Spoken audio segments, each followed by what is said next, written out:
नमस्कार। आज हम साहित्य और इतिहास के सबसे नाटकीय और भावुक क्षणों में से एक पर चर्चा करने वाले हैं। पहला श्लोक, जब वेदना बन गई कविता। तो आइए समझते हैं कि कैसे एक छोटी सी घटना ने एक इतने बड़े महाकाव्य की नींव रख दी। अब यहाँ एक बहुत ही गहरा और दार्शनिक सवाल उठता है। क्या कभी किसी के बहुत गहरे दुख ने, किसी की पीड़ा ने इतिहास रचा है? सोचने वाली बात है, क्योंकि अक्सर हम यही मानते हैं कि इतिहास तो युद्धों से बनता है, बड़े बड़े राजाओं से या महान जीतों से तय होता है।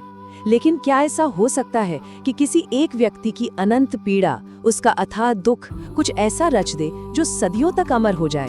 यही वो सवाल है जिस पर आज की हमारी ये पूरी चर्चा टिकी हुई है। इसी विचार में थोड़ा और गहराई में उतरें तो एक और हैरान करने वाली बात सामने आती है। क्या सिर्फ एक पल की पीड़ा युगों तक गूंजने वाली कविता बन सकती है? हम सब जानते हैं कि रामायण महाकाव्य की शुरुआत एक प्रश्न से हुई थी, लेकिन इसका असली जन्म, इसकी आत्मा का निर्माण एक बहुत ही तीव्र और हृदय विदारक वेदना से हुआ था। ये दर्द और कला के बीच के उस गहरे कनेक्शन को दिखाता है जिसे समझना सच में बेहद दिलचस्प है। तो चलिए वक्त के पहिए को थोड़ा पीछे घुमाते हैं और उस ऐतिहासिक घटना की शुरुआत में चलते हैं, उस शांत वातावरण को महसूस करते हैं जहां से इस पूरी कहानी का आगाज हुआ। थोड़ी देर के लिए तसव्वुर कीजिए, एक दिन महर्षि वाल्मीकि अपने शिष्य भरद्वाज के साथ तमसा नदी की ओर टहल रहे हैं। चारों तरफ एक अद्भुत सी शांति है, प्रकृति बिल्कुल अपने सबसे सुंदर और शांत रूप में खिली हुई है। उस निर्मल साफ जल को देखकर महर्षि के बोल कुछ ऐसे थे, देखो भरद्वाज, ये जल कितना निर्मल है, बिल्कुल किसी साधु के मन की तरह। ये शब्द उस वक्त की पूर्ण शांति और पवित्रता का एहसास कराते हैं। नदी का पानी इतना ठहरा हुआ था मानो उसमें कोई हलचल ही ना हो, और महर्षि का मन भी उसी जल की तरह एकदम शांत और एकाग्र था। लेकिन जैसा कि हम जानते हैं, तूफान आने से पहले अक्सर एक ऐसी ही गहरी शांति होती है। उस शांत जंगल की गोद में एक बहुत ही मासूम सी प्रेम कहानी पनप रही थी। उसी शांत नदी के तट पर महर्षि की नजर एक क्रॉंच पक्षी के जोड़े पर पड़ती है। वे दोनों पक्षी एक साथ थे, बिल्कुल निडर और एक दूसरे के स्नेह में पूरी तरह डूबे हुए। उस शांत वातावरण में उनका वो प्रेम एक बहुत ही मनमोहक दृश्य बना रहा था। लेकिन तभी वहां एक बहुत ही तीखा विरोधाभास देखने को मिलता है। एक तरफ तो नदी और साधु के मन की परम शांति थी, और ठीक उसके सामने अचानक एक क्रूर हिंसा होती है। एक शिकारी ने अपने तीर से उस नर पक्षी को मार गिराया, और बस वातावरण की वो शांति एक ही झटके में टूट गई। मादा पक्षी अपने साथी से बिछड़ने के दुख में जोर जोर से विलाप करने लगी। उसकी वो चीख, उसका वो सीना चीर देने वाला दर्द उस पूरे शांत जंगल में गूंज उठा।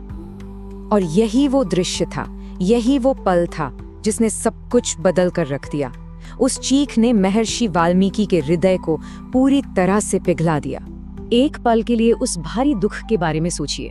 वाल्मीकि, जिनका मन अभी कुछ देर पहले तक उस तमसा नदी के जल की तरह बिल्कुल शांत था, अब उस मादा पक्षी के रोते हुए विलाप से पूरी तरह द्रवित हो चुका था।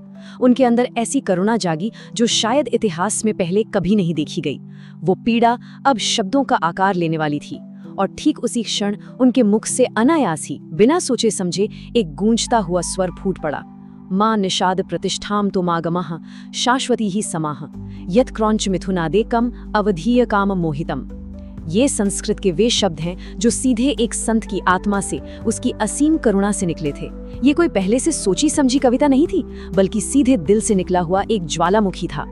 अगर इसका अर्थ समझें तो उन्होंने कहा था, हे निषाद यानी हे शिकारी, तुम्हें आने वाले समय में कभी शांति न मिले, क्योंकि तुमने प्रेम में डूबे इस क्रौंच जोड़े में से एक की बेवजह हत्या की है। अब यहाँ पर सबसे हैरत अंगेज बात यह है कि यह शब्द सिर्फ एक आम श्राप नहीं थे।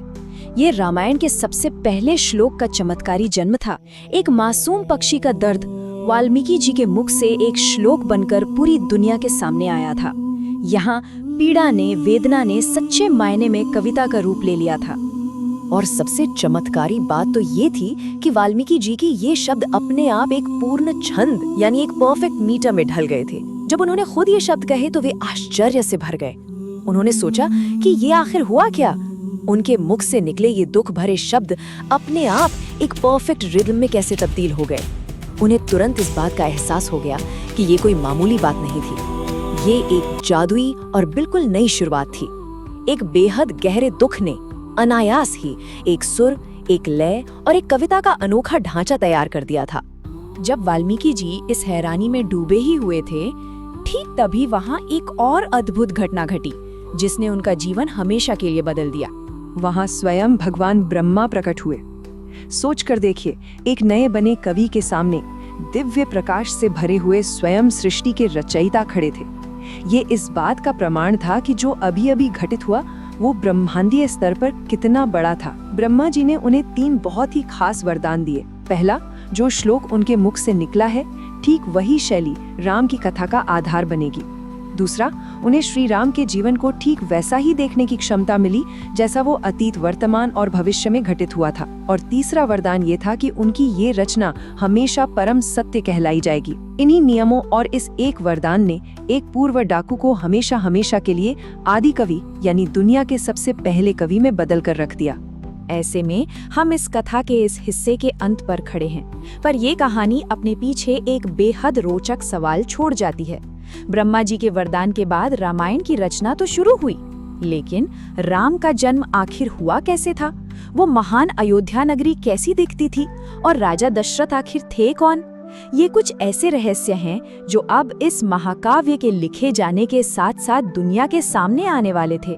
जिस वेदना से कविता का जन्म हुआ, वह अब एक महान युग की कहानी बयां करने वाली थी। तो क्या सच में एक श्लोक किसी के जीवन की दिशा तय कर सकता है? इस कहानी के आगे के रहस्यों की खोज में हमारे साथ बने रहिए।